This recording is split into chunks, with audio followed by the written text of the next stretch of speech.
Good morning, Creative Life. When I gave my first Sunday talk in December of 1977 in a different venue, I was terrified. And if they had filmed me, I'd have fainted. And if they'd filmed me live to the world, I would have fainted dead away.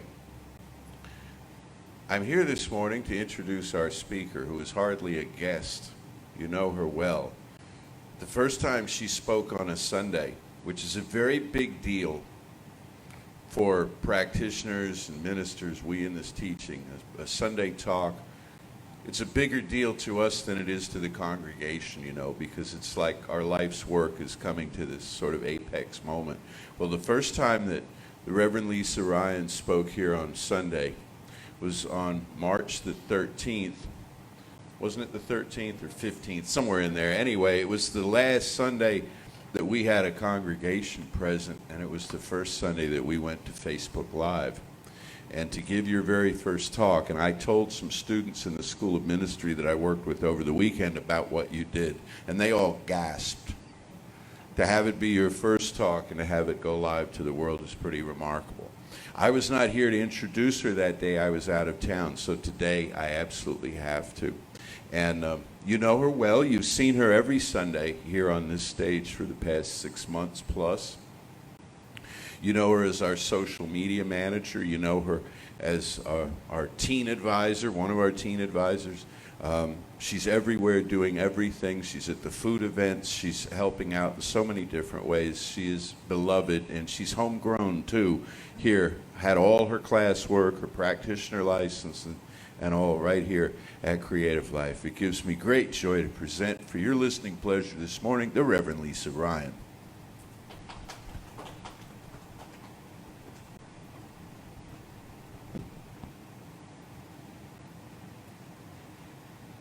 Well, I guess now I have to be good. We'll see. Couple of weeks ago, I guess it would have been over a month ago, one of Jesse's talks gave me an idea for a talk. I jot down titles, and then I'll write a talk around the title. And the title that sprung to me was, "What if there is no them?" And I find it ironic that I chose that title and then went, okay, now what am I going to do with that? And then, since I do the daily readings out of the 365 SOM, September is the month of expectancy. And a whole lot of his, especially in the last week, and I know this is going to be an Emma Curtis Hopkins thing. If you talk about yellow elephants, you're going to see yellow elephants. So I'm thinking about what if there's no them. So in the last week, all of the daily guides have been about there is no them. Maybe it's because it's in my head. But the other thing that I thought about was, and this blew me away because I didn't realize when I had this class. 7 years ago, and I can't believe it because it feels like yesterday and it feels like 100 years ago. I took a class called Metaphysical Bible 1. And in that class, we got to choose a book from the Hebrew Testament. Because that Metaphysical Bible 1 is on the Hebrew Testament, and Metaphysical Bible 2 is on the Christian Testament. So I chose Esther because I always loved the book. And what I loved, okay, let's be honest, I like the strong female characters. So of course I loved Esther. I also love Ruth. I love Mary and Martha. Thank you, Reverend Arthur. If you don't know that throwback, please look up Reverend Arthur's talk on YouTube, because he totally gave us a feminist manifesto on Mary and Martha. But in the book, or in the class, basically it was how to look at the Bible from a metaphysical standpoint. What does that even mean? Meaning that all of the characters in the Bible are you, or me, or us. And the cool thing about Esther is that all of the characters in the Bible are psychological parts of us. So I'm going to break it down for you. But the other thing I'm going to do is I'm going to give a shout out to Reverend Norm from Colorado Springs. He was my teacher. And what he did was he gave us a framework. And I'm going to give you the framework really quickly. And y'all can always shout at me later, and I'll actually email you on how to do this. So when you take either a story or a chapter and you want to break it down into metaphysical, here's some steps that you can use to do it. First off, what's the theme? Go ahead and write down what you think the theme is after you've read it. And then write down who the characters are. After that, then you decide which character you are. Like I said, in Esther, they're all parts of you. You'll see what I mean in a minute. Then, what's the stumbling block? What obstacle are we working on through this story? What is being asked of you? What's holding you back from doing it? So that's a framework that you can use to work through Bible stories that may help you dig a little deeper into them. The last part is, how would you use this in a sermon? If you're going to be a minister, go for it. How would you use this in a sermon? All right. What's the theme of Esther? I asked the question like I'm expecting an answer, but I'm going to give you a minute to think about it, or a moment. What's the story of Esther? Esther is a young Jewish woman who is an orphan, who is being raised by her uncle, Mordecai. And this is during the diaspora, meaning they are not living in the Holy Land. They are not living in the Jewish homeland. They are living wherever this king is. And this king has a party, and he requests that his wife, the Queen Vasti, show up wearing the royal crown. Now the question becomes, was she only supposed to show up wearing the crown? Think about it for a minute. Because she declined. Because she didn't want to show up in his banquet, so he got mad. Which I understand, to a point. But the king turned to his advisors in the banquet and said, well, I told her to show up and she didn't, so what do I do? And his advisors said, banish her. Banish her from your sight. Okay. So the king did, which meant he no longer had a queen. So some time passes, and he goes, wow, she was really beautiful, and I really miss her. Maybe I should get a new queen. At no time did he ever think, maybe I should forgive her and bring that queen back, but we'll let that go for a moment. So he goes to his advisors and says, now what? And his advisors said, well, there's a bunch of young, beautiful women out there. Let's just gather them all up, bring them to the palace, and then you can choose. Beauty contest. Effectively, yes, it's a beauty contest. You're right. You're right. It is a beauty contest. That was Jeffrey, by the way. And so the call went out. Now, Mordecai knew that Esther was young and beautiful. She was also kind and generous. And he knew that she was going to get picked. Now, one of the interesting things about this story, and I brought mine with you so you could see it. This is my go-to Bible. It is the HarperCollins Study Bible. I bought it when I was a student of anthropology at Auburn University. And what I love about it is it has maps and historical commentary. And one of the things that this book pointed out when I reread the story was there was nothing that distinguished the Jewish people from the people that they were living among. Apparently, there was not a difference in diet, there was not a difference in dress. They were similar enough that they basically passed unnoticed, which, if you've read any history at all, is kind of a big deal. So Mordecai prepares Esther and says, honey, you're going to go. They're going to pick you. This is what you need to do. So he was right. She got picked. And then there's a period of isolation where all of the women are living in the harem for their cosmetic treatments. The woman in the room laughed because she knows what that means. They lived in the harem to make sure they weren't pregnant. That's what their cosmetic treatments were. There may be more to it, but when the king called for each woman, then they were allowed to take whatever they wanted to go meet with the king. So when Esther's time finally came up, she went to the head of the harem. His name is Haggai, and says, what do you think I should take?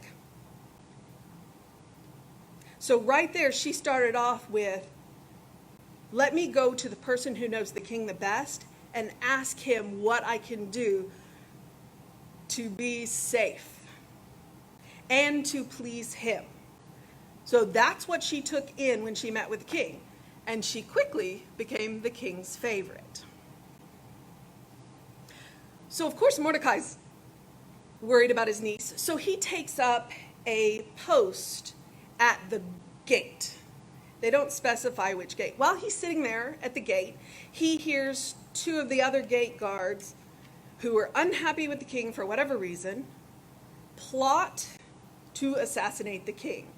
And he goes and says, no. So he reports them, and the plot is foiled, and the king is safe, and nothing happens.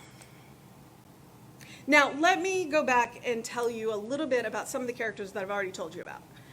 If these characters are all psychological parts of us, the king represents the will. Did you notice at the beginning of the story how the king was constantly talking to his advisors? And his advisors were giving him some kind of weird advice? Mordecai represents spiritual truth. You'll see.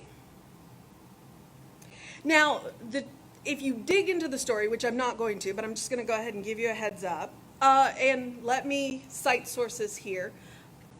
Charles Fillmore wrote a book on the Metaphysical Bible. It's basically a metaphysical dictionary. You can look up all of these big characters, and Charles Fillmore tells you what they represent. So I didn't make this up. I got this out of a book. It's a fascinating book, and it is definitely a good way to dig into any of the Bible stories. The two would-be assassins represented the belief in luck and superstition that was foiled by spiritual truth. So think about that.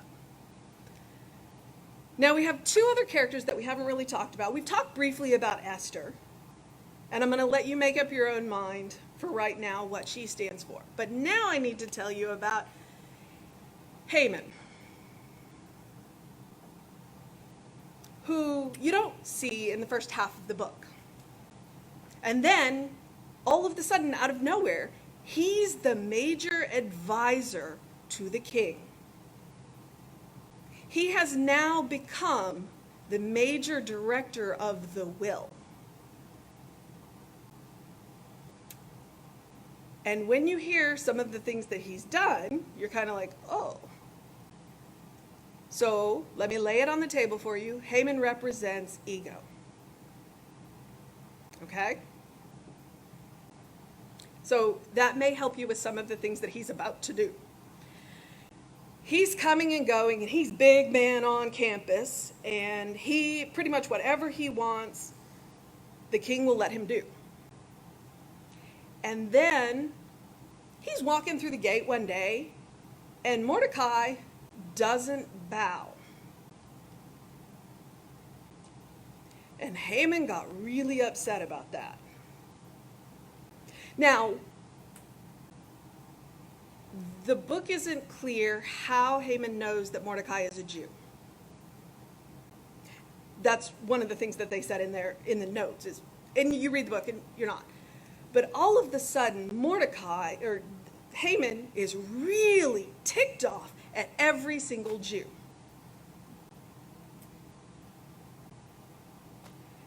At no time does Haman ever go and lower himself to speak to Mordecai to ask him why he didn't bow. And Haman then paints every single Jew with one brush. Does that sound like ego? So now he's ticked off and he goes to the king and he says, well, I'm really unhappy and I really want to do this. And basically I want to slaughter every Jew in your kingdom because they have different laws.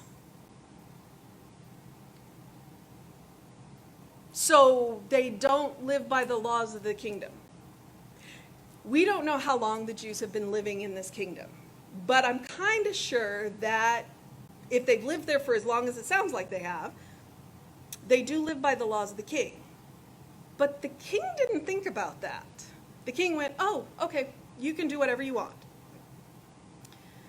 Now, before I get too far into this, let me remind you, ego does have a place. Okay? And I will remind you that again. So Haman says, and the king gives him a ring. So Haman writes a letter and says, on this specific date, and I believe it was the 13th, we're going to purge the Jews and take all of their stuff. That's just horrifying. And nobody said anything. And Mordecai heard about it, and Mordecai went, oh my God. He probably literally did say that. And then he goes to his niece, Esther. And he says, you're in danger, girl. And so are your people. And her first response is, well, what do you want me to do? And he says, save us. How? Go to the king and ask. But the king hasn't called for me, and if I show up without him calling for me, he will kill me. If you don't save us, it will come from some other source. But perhaps you have been put in this position to be that source. Trust and have faith. He doesn't say that in the story, but you hear it. And she says, okay, I'm going to go pray, and I would ask you and all of our people to pray. So everybody goes and prays. And she shows up in an appearance. Now there's this cool thing that the king will do. If you show up and you weren't expected, he'll hold out his scepter to you if he's okay with you being there. So she shows up. Now, I did tell you she was already one of his favorites, or if not his favorite. So he was like, oh, what are you doing here? He holds out his scepter. He saved her. And he says, what do you want? Up to half of my kingdom. And she says, come to a banquet. And the king's like, all right. She comes another time and asks, and this time when she comes back, she asks for Haman. So the king and Haman are going to come to a banquet. The first one she puts on, which is very important to the story. But first, I need to go back and tell you that Haman keeps coming in and out of this gate, and Mordecai keeps not bowing, and Haman just keeps getting madder and madder. And so he goes to his family and says, he just won't bow. Now, at no time does he ever go to Mordecai and go, why won't you bow? But he goes to his family, and his family says, well, just, you've got the ear of the king. Why don't you just have him hung? So he builds a gallows. Now, after this appearance of Esther, the king can't sleep. So he goes, and he thinks, what's the most boring thing that I could possibly do that would probably put me to sleep? Oh, I know. I'll have somebody read me the records. Okay. So he gets somebody to read him the records, and they're reading him the records, and they get to that assassination plot. And he goes, wait, what? Was this person ever rewarded? And he says, no, it wasn't noted in here. Okay. So he says, all right, fine. I'll get the first person I see. We'll come up with a reward for this person. So Haman happens to walk into the room at this point. And ironically, Haman was walking in to ask the king to hang Mordecai. And the king says, hey, what would you do to reward somebody that had done something really amazing for you? And Haman goes, oh, I've done something really amazing. He's going to reward me. So he immediately says, well, this is what I want. I want to be dressed, well, he doesn't say I, but he says that I think that what we should do for this person is dress them in the finest royal robes and parade them around the city on the finest royal steed, proclaiming how amazing they are. And the king goes, that's a fantastic idea. Go do this for Mordecai. And Haman goes, what? But the king has spoken.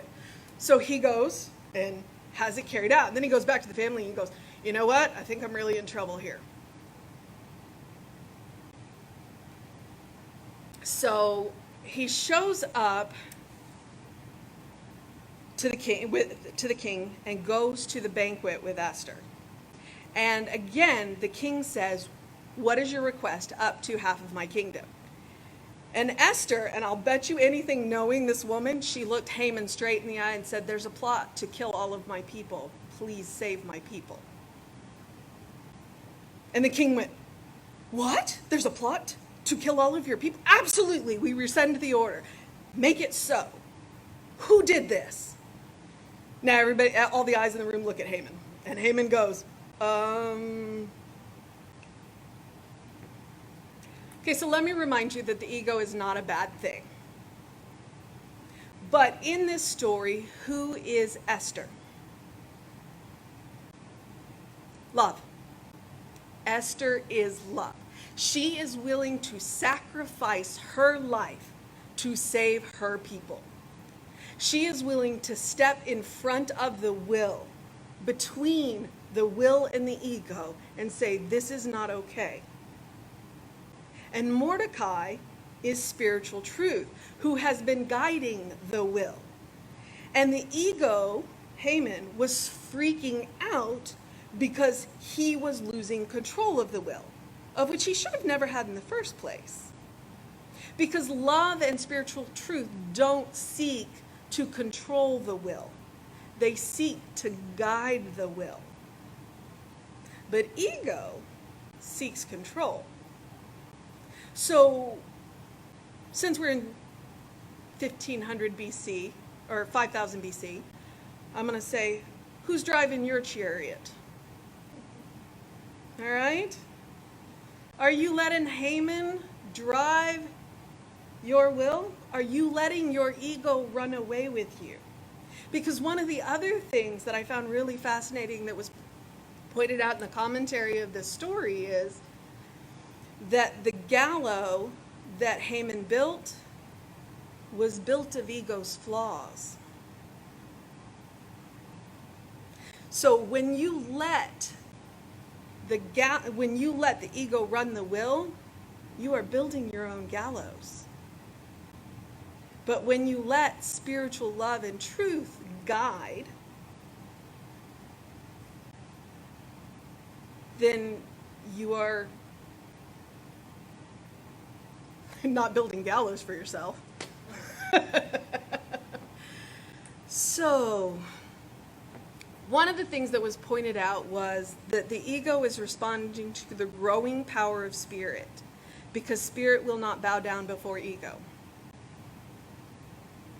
Ego sees spirit as a threat and is looking for a way to remove that threat. But the truth is, spirit and love are not a threat to the ego. They want to coexist with the ego. They just don't want the ego in the driver's seat. So, what does that have to do with them?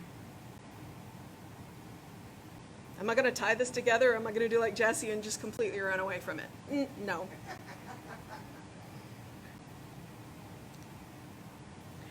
I came up with a acronym when I aggravated my knee. I'm not going to say I injured my knee. I'm not claiming that. Of RICE. When you're dealing with any injuries, one of the ways that you can help to work on that is to RICE them. Rest, ice, compression, and elevate. And I thought, well, that's spiritual if I've ever heard it. And since this month's theme is life strategies, let's RICE our ego. Let's rest our ego. What did Esther do when Mordecai came and said, hey, I need you to sacrifice yourself? That's not what he said. But there was the potential. She rested. And when she rested, she went into prayer. Now, what could I stand for? Because it doesn't have to be ice. It could be, because half the time we do need to put our ego on ice. Because sometimes it's not about us. Actually, probably about 98% of the time, it's not about us. So we can ice our ego. But we can also take an interest. If the king had stopped to learn about the people in his land, he might have recognized Esther for what she was. Take an interest in them. Learn about them. Celebrate the differences in them. Now, I have another I word for you just in case. Integrity. Are your actions in spiritual integrity? If they are taken in love, they are in integrity. Just one more I word for you. All right? So I changed the C to compassion. Now, if you've watched me on my daily readings, I like to end whatever it is that I've said by asking you to do something loving for yourself, do something kind for yourself, do something compassionate for yourself every day. And sometimes compassion is something you yourself need, and sometimes doing something compassionate for yourself is to do something compassionate for another. And compassion does not have to be a big thing. Sometimes compassion is just going and taking a nap because you have done enough. And the last one is elevate. Well,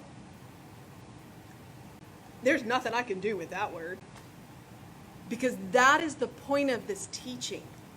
The point of science of mind is to elevate your thoughts to a higher place, to a higher love, to recognize that there is no them. There is only one. And when you're coming from that elevated place, and you are striving to bring everyone to that elevated place, well, then you've truly riced. So much of history is us against them. I'm going to give you a minute to think about that. Us against them. If we could let go of them and recognize that there is only one, history would look a little bit different. So I'm going to end by telling you, Ernest doesn't believe in them.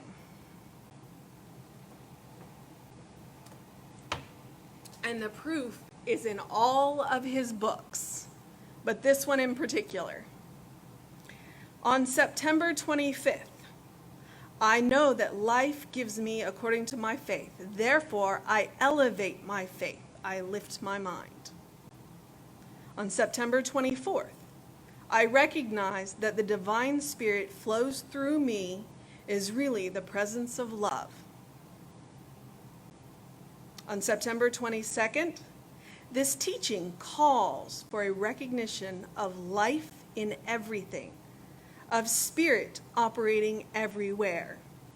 He taught that we must recognize this spirit in everyone. He being Jesus. Ernest does not cite his sources. On September 18th, today, I know that my spirit is quickened as I recognize the same spirit in others. And if you want to really get into it, I'm not going to read the whole thing to you, but go read September 20th. Because in that one, the whole point of that one is there is one spirit diffused throughout humanity. There is no them. So I'm going to give you one last quote from an astronaut. This is Chris Hadfield. From orbit, we see the repeated patterns of human settlement and civilization, and inevitably start to sense that each of us inherently want the same things out of life: joy, grace, time, stability to think, better opportunities for our children, laughter, someone to love. The precept of us and them is one that is taught. It is not the fundamental reality.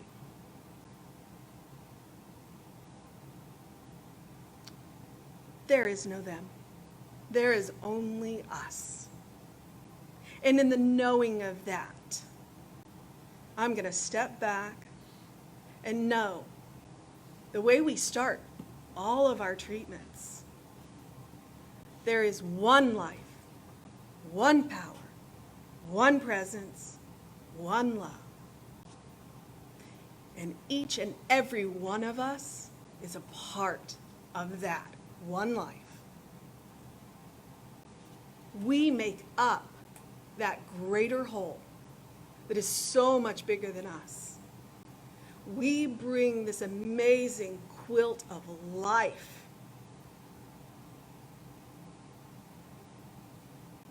to life, to love.